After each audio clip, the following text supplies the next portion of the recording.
that has legacy.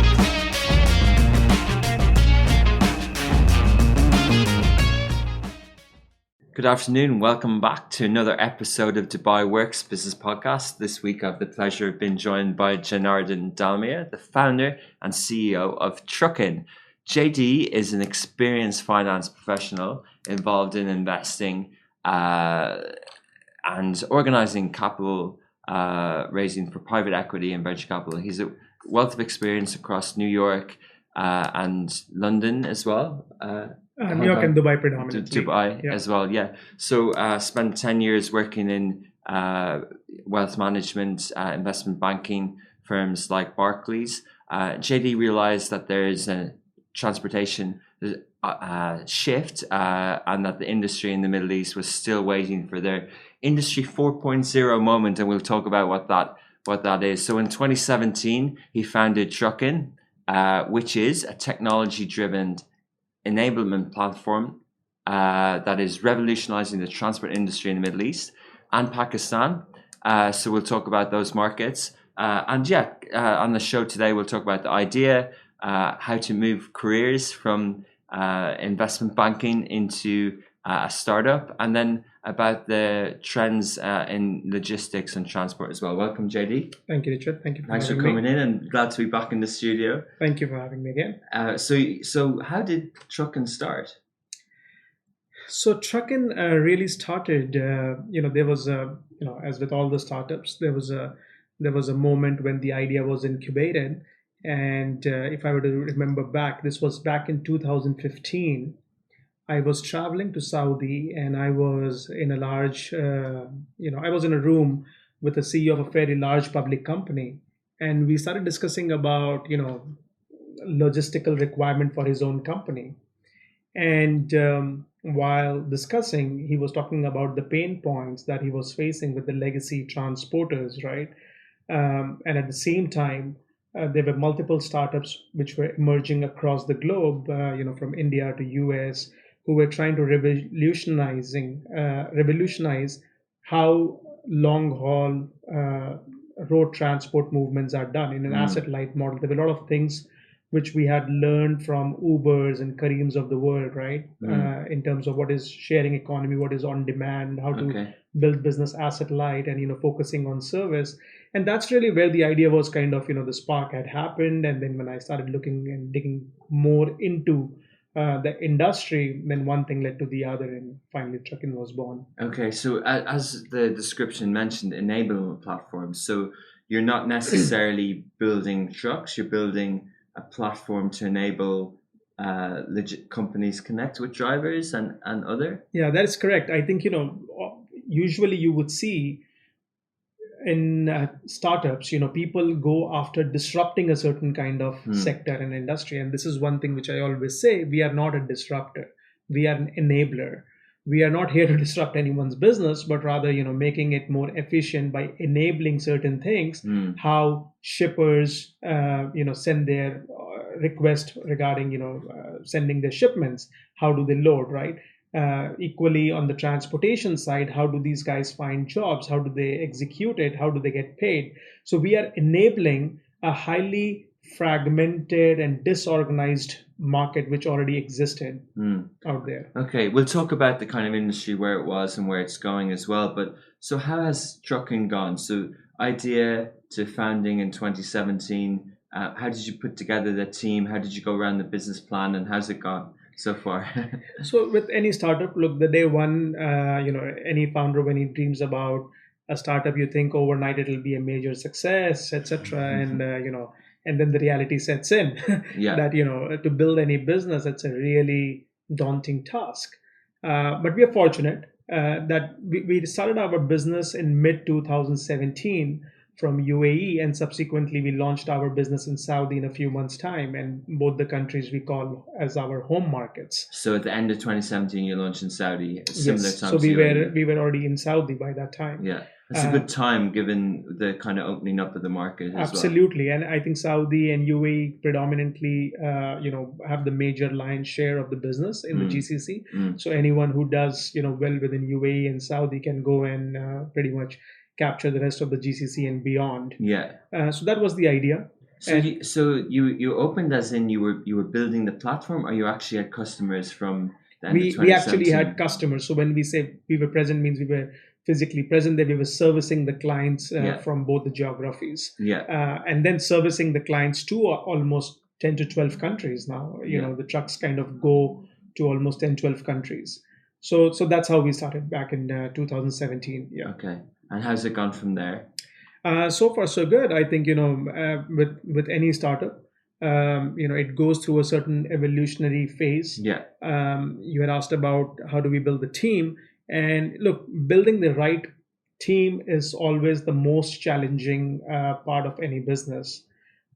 Finding the like-minded people who believe in a contrarian truth and then kind of provide that support is always very challenging. But I think it's a matter of luck, and it's also a matter of instilling the right culture in the team or in the organization, because you can hire the first 10, and the first 10 then goes and hire the next 20, right? mm-hmm. And so we have been very particular in terms of how we choose our team members who join, and follow certain philosophies in terms of hire slow and fire fast. But the main thing is we don't look for people kind of to use and abuse in a way. For us, anyone who joins our company becomes the part of our Truckin family, Yeah, and we truly invest time, energy with them, and we value their experience which they bring on their table, which yeah. could be completely from a different field. Mm. So we have been fortunate in terms of finding the right set of people who have been there throughout this journey and taking Yeah, it forward. interesting. You mentioned the trucks. Do you have a fleet of trucks, or is it a SaaS product and a So platform? we are an aggregator, which means we are an asset light model where we Yeah. don't own any of the assets. Mm. But what we do is, in the market, almost 75 to 80% of the transportation market comprises of highly fragmented, disorganized, small number of fleet owners, the guys who own one truck, two truck, three trucks. These are the guys who have come from whether India or Pakistan, and they have been working very hard here. They eat what they kill, right, at the end of the month.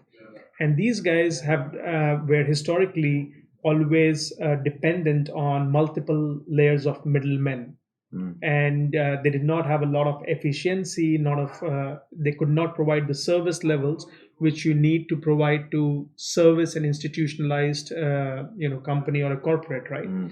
And that's where we come in and we fill in that gap, Mm. that we enable those guys to work directly through us, service the company, Mm. and while providing the whole 24/7 institutionalized service which a Mm. corporate demands. Mm. Okay, so explain to me the analogy of the story of the CEO. I'm the CEO of a big listed company. It's retail, it's manufacturing or whatever, and I have a lot of transport requirements. What's my procurement decision process, and at what point do I sign off a budget to use Truckin? So historically, if you're CEO of a large retail company, you have been dependent on asset owners, right? And whether the market has gone through several kind of fluctuations, whether you have not benefited from those fluctuations, and you have always been dependent on certain legacy transporters who have not really cared about improvising the service levels to the modern standard, with the not infusing really the technology. So the way things have been operating within your own organization would have been pretty archaic way. And similarly, the transporters who have been providing the service, they themselves haven't found that efficiency Mm. in terms of, let's say, backloads, and efficiency in terms of optimizing several things which you can with the help of technology. Mm. So our proposition is very simple. We are not here to dismantle or create an issue for you in terms of your service, but rather what we are there to do is, so that you can focus on your product, let the logistics be taken care by us. So we do not have the vendor mindset, we have the partner mindset, right? We want to study in depth about what your requirements are, Yeah. and how best can we service that with the help of several transporters which are out there in the Yeah. market, right? Okay. So rather than being dependent on one or two or three, we can open up the whole supply side of hundreds of transporters, right? Yeah. And one could be very good at providing certain thing, while the other could be very good at providing certain things. So thereby we come and digitize your process Yeah. by taking care of, logistics is seamless. So that's kind of our headache. And at the same time, we provide a value add for the transporters, so that when they go from point A to point B, we are able to provide them the backload, etc., etc. And how the technology, how does that work? So look, technology is an evolving, solution, and with the help of technology, what happens, for example, for a company, you get transparency, you get efficiency, you are able to make data-driven decisions, right? Which was kind of lacking in the background.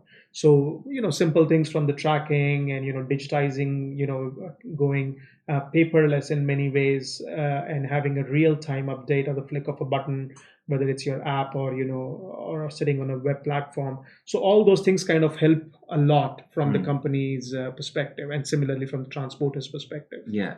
So are people working with Trukkin in terms of, are they licensing, is it a SaaS model, or are they, it's a managed services? No, so far there is no SaaS model for Okay. us. We do not charge any of our clients to use our systems. Yeah. We provide them this as a solution, Yeah. so that they can adopt into the new way of doing things. Yeah. Okay, no problem. So do you have to have a relationship with all the different vendors, with all the different logistics providers? And can you just describe, for people who don't understand the industry well, you mentioned the kind of one-man shop sort of man with a van sort of thing, but there's fleet management companies, there's lots of different providers, there's well-known names. Like I've heard a lot of things lately about, well, we talk about last mile delivery, but we also talk about big e-commerce companies partnering with national postal services, different types of logistics providers, and then there's the international ones like UPS and etc. What's the kind of landscape, and who do you work with? So think of it as, we are not the last mile company, right? We focus on the first mile or the mid mile or the second mile, however you want to call it. So these are, the distance of the journey. Yeah. Yeah. So we focus on intercity, intracity. Here you can call countries, right? Because it's such a unique landscape, Middle East. Because at the same time you're dealing with like so many different countries, right? So whenever someone is trying to send, so our customers are corporates. We deal in B2B business, where a factory is producing goods, and those goods need to be shipped to a another factory or a warehouse or a distribution or retail, wherever it needs to go. Yeah. Whether in the country or outside the country. Absolutely. Yeah. So these are recurring, high volume, large customers who have a significant requirement of moving cargo. High valuable cargo. Yeah. And that's where we focus on. When you look at the landscape has, either you are a fleet owner, and the fleet owner could be a large, medium, small fleet owner, depending on the number of assets you own. And then there are who we call independent truck drivers, which dominates the majority of the market, who, as I was mentioning, have been historically dependent on middlemen, in terms of providing them with jobs and those things. But as an individual, one can only provide a certain level of they cannot provide the institutionalized support, which is what the corporates need. So there was a clear gap in the market, right? Yeah.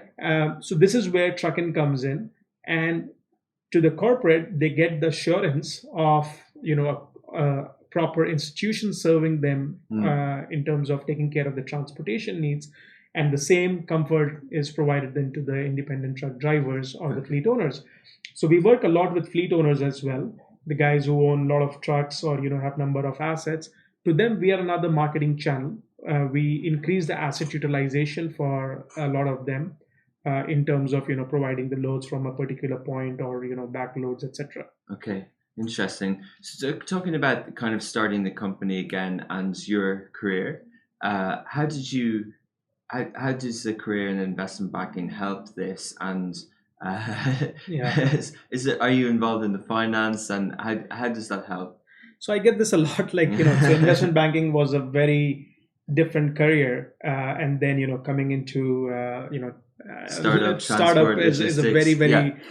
a very different two completely different industries and sectors. I think, look, any kind of experience which you build over time is always helpful, right? And Yeah. I give a lot of my credit to whatever I'm doing uh, to the experience that I had gathered doing M&A or investment banking over the last, for over 10 years in New York and in Dubai. But those are things which you kind of connect back in dots, right? What banking taught me is in terms of how, an idea can or a business can be scaled, Okay. how large you can build it, right?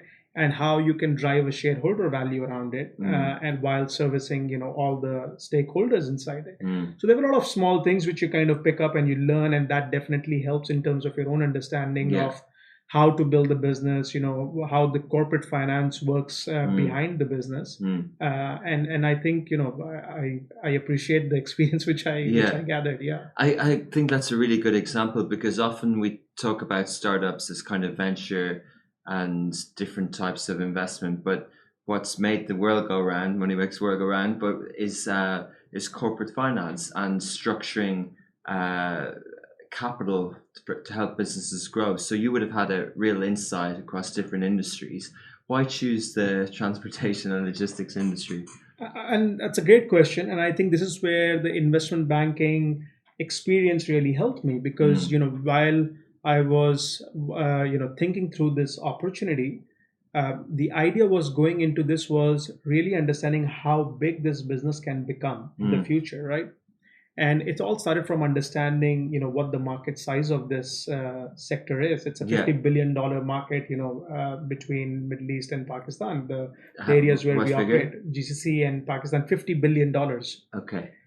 So That's logistics. That's not freight. That's just on ground yeah, trucks there's a huge transport. that logistics comprises of a few things, but even from the road transport sector, it's like, it's like, multi-billion-dollar market, right? Okay. It's almost close to 50, even if you just look at the road transport market within Yeah. GCC and Okay. Pakistan. Okay. So, that's where the finance skills kind of come in, and you start, back calculating, or you take the top down approach that, okay, what's the market size available? What are the players in the business? What kind of, landscape there is the room for you to play, and how big you can scale it to. Yeah. So the scaling and, the size of the market, the need of the market, kind of all those things, banking teaches you to kind of look into what matters, right? Yeah. Was there another industry or an idea that came close? Like you're in the obviously people talk about the banks being disrupted, and there's a lot of kind of innovation in fintech. Was that something that appealed to you? Uh, Look, fintech definitely is a very interesting sector which has been, making a lot of noise over the last many years. But personally, I never kind of went Looked at it. into Yeah. fintech. Even this logistics happened by chance. It was not that one day I decided that, oh, I want to leave banking and I want to do this. Yeah. It was more when I came across the idea, and when I saw the different dynamics around, the sector, and it was pretty clear that there is going to be a big revolution coming around in the logistics sector, and if Yeah. I don't do it, someone will Someone do else it will. anyways, right? So it was more like I got sucked into it the more and more I researched about the sector. Yeah. And obviously then it was that, look, it's now or never, because with every passing year the opportunity cost to move into something, doing something else, Diminishes. kind of Yeah. increases, right? Yeah. So for us, I just got sucked into it. I was super excited about the idea, and I decided to take a plunge. Cool. So when you started, did you raise funds at the start? So initially, we did our own investment. Yeah. We brought in some initial backers in terms of angel investors. Also, there's a public company in Saudi, Batek, which is one of our backers. What industry are they in? They're also in logistics Okay. industry. Okay. They're a holding company which owns multiple assets. Yeah. Then last year we brought in we did a small fundraising. We brought in certain investors into our round, and then we will look to do it sometime soon again. So so you've done kind of angel and seed, and you'd look to do a Series A. Yes, Okay, correct. cool. And of that kind of market, are you going for a particular chunk of it? Is there a particular space where you think the opportunity is? The beauty of our business is that it's quite flexible, in terms of we are able to, so in last 3 years of our journey, we have served over maybe, a couple of hundreds of corporates. We have moved everything from chicken to houses, you can think of, across any kind of vehicle, whether it's a flatbed or a box truck or a curtain-sided truck. They're or actually a moving refrigerated physical houses in China lately. Yeah, So and no, so we did there, that. so there are companies which make modular, of course. and Prefab, prefabricated, stuff. So we have moved everything, Wow. on kind of every kind of vehicle, Yeah. over 200 locations. If you pick the locations within the Middle East. So our journey has been, we have gotten a lot of experience in terms of moving any kind of product across any kind of vehicle, and we wanted to then translate it to, take that experience and, launch in Pakistan as well, which we did, a few months back. Yeah, so actually we'll talk about that. So Pakistan, you choose there outside of the kind of GCC as a next market. You could have chosen other places. India is relatively bigger than Pakistan in terms of market opportunity. There's also North Africa. There's also other places in Levant. Why Pakistan? So you're absolutely right. In India, we could have gone to India as well, but India already has like over 200 startups doing this, and 50 of them have become, really tried, and 20 of them have become really big. And Pakistan is something where we saw the market was very wide open. Okay. I think culturally both India and Pakistan are very similar in terms of, at the ground level what we do here. Yeah. And culturally and kind of industry setup. Exactly the way industry is set up, the way, the guys who are driving the trucks, mostly. These are the same people who are coming from India and Pakistan. Yeah. So, Pakistan, I was just kind of following the market for the last year, and it's something we are very confident in terms of, capturing an immense part of the market share there and creating a real pan Pakistan logistic operations. So it was more of a leap of faith. And during the middle of the pandemic, we went and launched it. Oh, so you only recently launched? Yeah. Okay. How did you launch in Pakistan? I assume you couldn't travel. Yeah, so look, this is where the digitization and technology have really opened our, eyes, and accelerated certain things which we all believe in, right? In terms of the connectivity with people, and our teams worked really efficiently. We took some very smart steps, and in the hindsight, a lot of things we did was, were like perfect in terms of how we ended up launching it.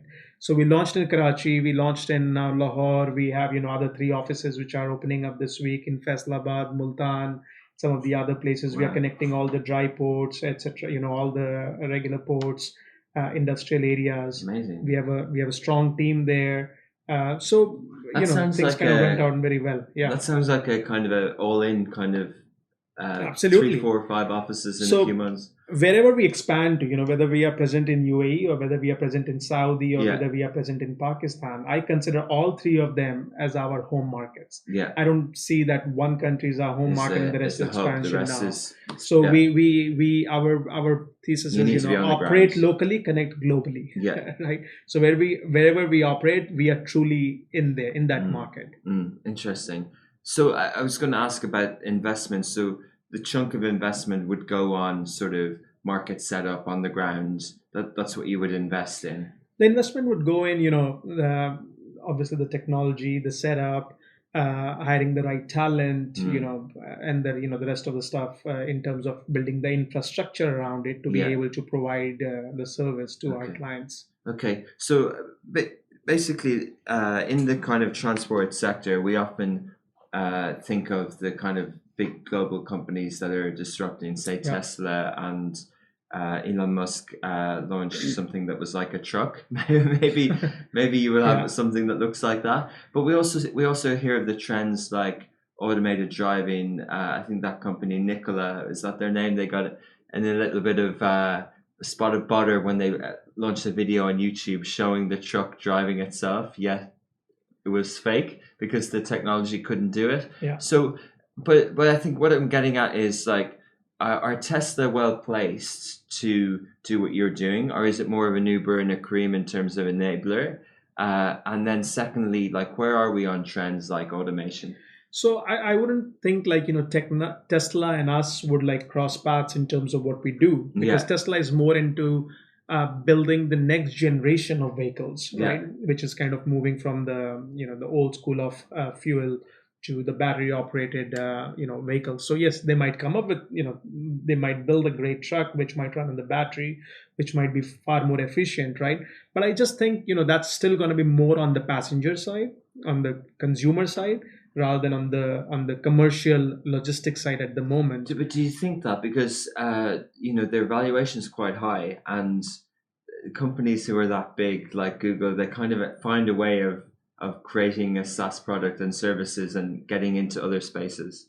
Yeah, but still, I think Tesla's focus would be, again, I wouldn't be Consumer, able to yeah, comment, but it'll be more consumer driven, because they car, have a lot gotcha, of yeah, market to be captured there. okay, In terms of trucking, even if they build a great truck, that's all great for us, because we are not in the building of yeah, building the truck, right? We are in the business of providing the transportation service, right? yeah. So in terms of whether autonomous vehicles, when it would come, what would happen around the commercial logistics space, which I frankly think on the commercial side it's like many years to go. But even if it comes, that doesn't dismantle or disrupt or do anything to our business. Mm. Our business is creating more about load efficiencies, the providing the jobs to the truck drivers, making sure the customers are able to get the right price for their shipments, able to Mm. send their shipments much more efficiently. Mm. So okay, so let's talk about that angle of it then. There's Uber and Lyft, and there's Careem in this region, and maybe there's other. They will be in the B2B space potentially. Is Do you have a platform that gives drivers jobs, as you said, and in that regard, how does that work? Is that sort of in the same way that a taxi driver would be? So Uber already has something called Uber Freight, which Okay. is kind of similar to what we do. Yes, so we have all the platforms where the driver can have an application, but Mm. more than application, we enable drivers in many other ways, right? In Mm. terms of whatever that comfort level is. Uh, yes, so we do provide, but what drivers need, or what the transporters need, is really or the customers also need, is really the understanding of on the ground operations, right? And if you look at Uber versus Kareem back in the day, that's where Kareem really added value, from my understanding, that they really knew how to operate locally. They Yeah. connected very well with the local audience, what their requirement was, and serving their needs, right? While Uber was kind of building at the global level. Yeah. And I think it's a similar effort for us in terms of what Uber Freight is doing, is still more on the West at the moment, Mm. versus what we are doing is really capturing the essence on the ground, right? Okay. What do the companies need in Pakistan on the ground? What do the truck drivers Mm. need on the ground? What do people need? The guy who's driving in Riyadh, Okay. or in Jeddah, or in Abu Dhabi, or Dubai, or Ras Al Khaimah. Yeah. We are connecting with people on the ground, understanding their pain points and solving their pain points, Yeah. right? So So we I yeah. think that's where we add value. And is this something that they can do with you plus their existing clientele? It's not exclusive. It doesn't need to be. It's not exclusive, but they prefer to work through us once Mm. they get the taste of working with us, and they realize Yeah. it's far more easier to Okay. operate through us versus going and finding a job themselves. Is it easier? So there's you might be aware of the Prop 22, a Californian law recently, where there was a referendum about whether the drivers were employees or not, and the benefits that would be provided. That hasn't come up much in this region. However, there is a question mark over if I'm working for you with Trukkin or with Uber Freight, that they don't provide health benefits and it's not my company. How do you kind of tackle that one? So look, we haven't faced any of those things as of now, because it's not exclusive. So someone who's not exclusive with us, he is free to work with anyone or do his things independently as well, right? So those things we haven't faced. But would you look to provide different benefits for your partners? Absolutely. We Yeah. would absolutely, even without, a government driven regulation, Mm, we would always be very keen on finding ways on how we can support the ecosystem of mm, transporters, right? mm. Whether that means from their health checkups to their welfare Yeah. to, how do they eat, how do they live, and how do they travel, and where Mm, do they rest. So this is all part of the ecosystem yeah. which we would look to kind of, add value to. Yeah. So whether that's a government driven or not, that's definitely an area which we want to focus on. So sort of empower them to kind of generate Absolutely. more business and Yes. increase their value and their livelihoods. Interesting. Yeah. So can you explain? We mentioned it at the top, transportation 4.0. Just a little bit about that. Look, transportation 4.0 for me is really about, creating that efficiency and transparency in the Mm, business. mm, From the customer perspective, having access to all their logistical requirements or visibility, at real time is kind of transportation 4.0. okay. The ability to make decisions based on data, real time data, is something Mm, where you would add value on the shipper side. On the transporter side is the same thing. 4.0 is increasing their asset utilization, maximizing the returns on the investment of their own asset, right? mm, Creating that one extra efficiency layer for them, how they have been operating. All this while, again, being able to do that in a very user friendly manner with the help of technology. I think that is a 4.0 movement for me. interesting. How do you think, from being on the inside of this, the kind of innovations in transport logistics and the digital transformation that's been accelerated this year is changing companies' kind of business decisions around warehouses and stock and things like that? Is there a shift happening? Absolutely. I think, especially in times like COVID, and, when the economy goes through such a severe stress test, right? Mm, Then the companies have to almost dig deeper to find that extra layer of, cost saving from where they can yeah, bring in, yeah, whether that means, not stocking up in terms of your raw materials or inventory, mm, and have the true just-in-time inventory module.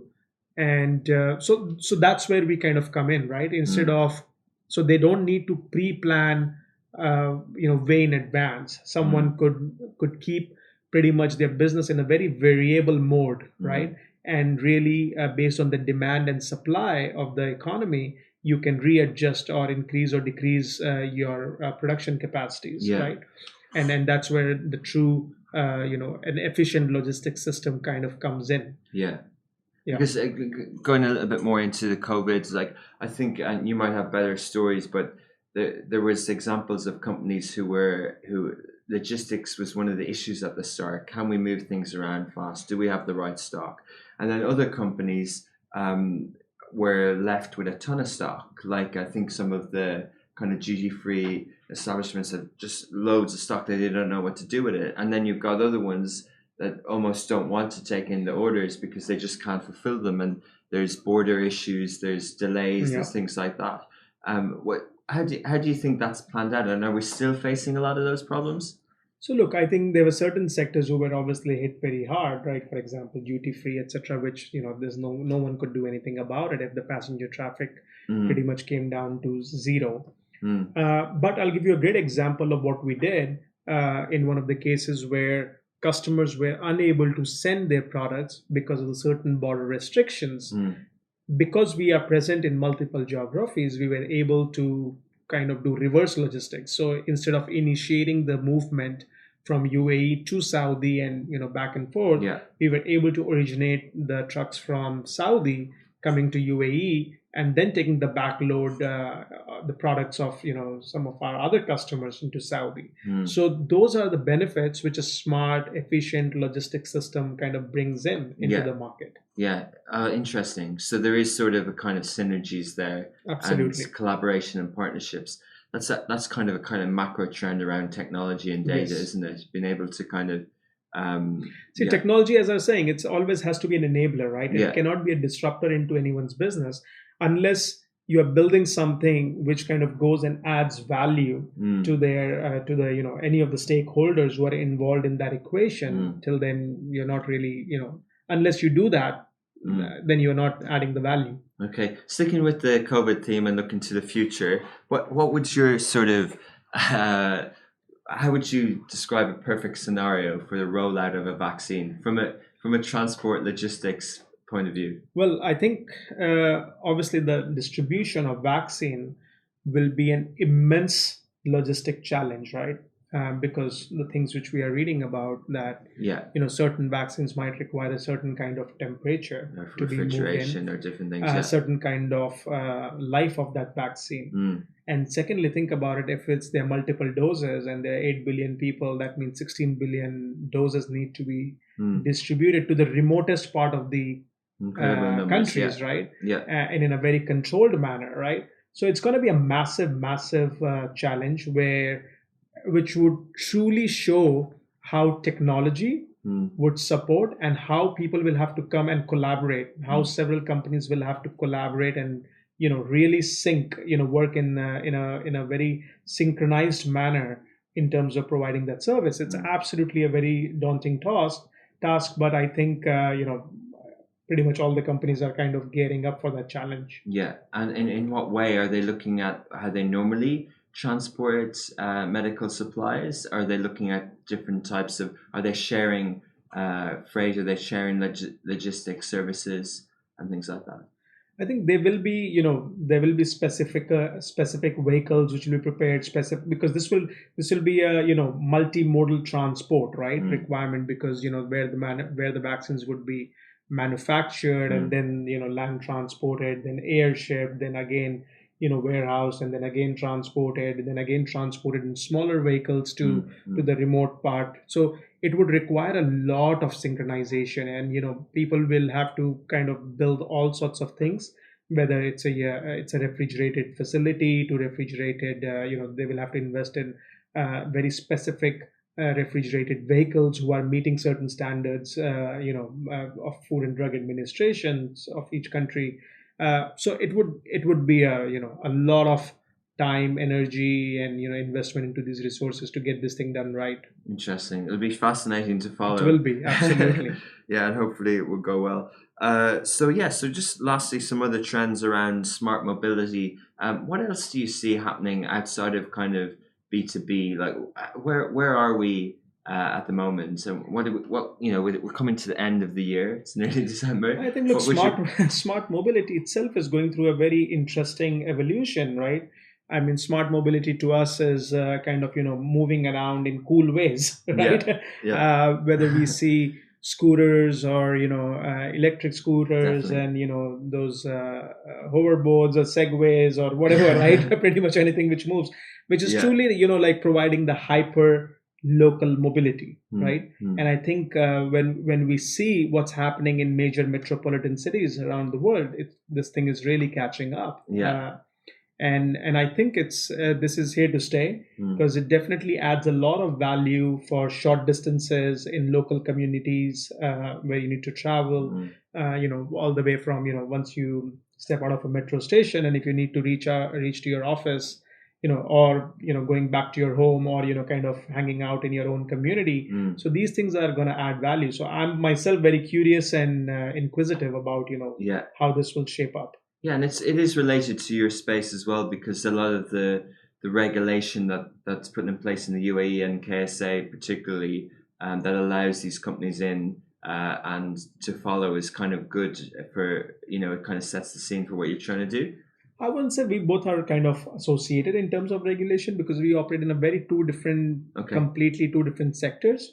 But yes, I mean, the great thing is the RTA here, etc., have been, they follow and they look into regulations very Yeah. deeply before launching something. Yeah. So I think they have already done that now, that many of those new brands which we see out on the streets, Yeah. right? Interesting.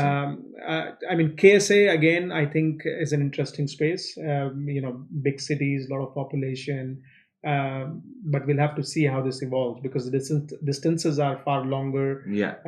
and I don't know how much of the hyper local mobility will take off there, but I'm pretty sure there'll be an Yeah. interesting observation in the next few months. Interesting. Yeah, and the other developments that are coming up in KSA. Yeah. So, JD, you're a founder of an early stage startup in the Middle East with a focus on growing across the region. You're obviously optimistic and bullish that this emerging market will emerge. What would your pitch be to investors from outside the region to believe in the region, believe in your company, and your advice as well for wannabe startups? So I think from the Middle East point of view, you have to look at the demographics. You have to look at the how fast the government here kind of leads in terms of innovation, right? And how supportive they are in terms of really when we talk about smart economy, digitization, etc. So it's a very government driven support system, right? Okay. Where they kind of encourage you to kind of go and do experiment things. It's a great unique landscape in the sense that you are not only serving one country, but in Middle East you are almost serving close to 10, 12 countries, right? So the market space is really large, right? So you have a lot of consumers, you have a lot of businesses, you have a huge landscape, and the ability to service that is amazing, right? And the region is ripe for disruption, or as they say, in terms of evolution of the technologies. So I'm very excited about the space, right? Yeah. Sorry, you were asking. No, sorry. I just wanted to clarify on that point. Is that because of language or proximity, or because there isn't a kind of there isn't a common trading agreement, or There is not a common trading, but still the things work very seamless, right? Okay. Because it's almost like United States of GCC or the Yeah. United States of Middle East in terms of Okay. how everyone kind of works, right, seamlessly with each other. Okay. So there's things kind of work very seamless. People are countries understand that how they are dependent on each other, and there is a big support system around that. It's good observation. In terms of your the advice on wannabe startups, I think or founders, I think, look, if you do your research very well, don't wait for that perfect time or the perfect product to launch the business, because as always, it will never go according to your plan day one, right? So make an MVP and test the market, get into the market. It's really when you roll up your sleeves, when you are into the market, you start really getting the feel, and you get punched on the face, and then you evolve. Do not be shy from pivoting. Do not, smart teams evolve fast. Hire the right team, build the right culture, and as a founder, be mentally strong. I think mentally strong is a very important trait, which is almost like grit, right? Okay. Because in this journey, no one's going to come and motivate you on a daily basis. So you have to self-motivate yourself, right? So, that would be just a quick advice. That's good advice. I think a lot of people identify with it in other sectors other than transport. I was going to finish, but it's just very interesting. So when you're building a company like this and you're speaking to investors, obviously there's exits, but do you think we saw something recently from NASDAQ in Dubai that you can list here with lower valuations? Do you think that that's a kind of a trend that will come, and will we see an ecosystem around that? Yeah, so creating a bourse for SMEs, I think definitely an interesting, in the right direction, what the country is trying to do, what the government is trying to do. See, any form of platforms through which companies or startups or SMEs are able to raise capital in any form is only going to help the ecosystem, and is only going to motivate and encourage more entrepreneurs to go out and do something, right? Yeah. And if you're doing something and doing it well, and if the market believes in your company, that's a great shot of faith or encouragement for a company. So I think these are absolutely the right direction. Yeah. I was going to say a vaccine shot, but no. Not necessarily, but maybe, yeah. So it's a good boost. Yes, absolutely. Great. Well, thank you so much, JD. Looking forward to keep on trucking. Thank you. It's a bad joke, but looking forward to following the Truckin story. It's a cool name, it's a cool company, Thank and you. you're a positive, energetic guy. So I'm sure you'll have great success. Thank you, Richard. Thanks for having me. It was lovely chatting with you. Thank you. That's it for another episode of Dubai Works. Thank you so much for listening, and please leave a review on the podcast platform that you're listening to. It really helps with organic searches. Also, if you'd like to appear on Dubai Works or know someone who has an inspiring business story in Dubai, please do get in touch on any of the smashy social platforms with organic searches. Also, if you'd like to appear on Dubai Works or know someone who has an inspiring business story in Dubai, please do get in touch on any of the smashy social platforms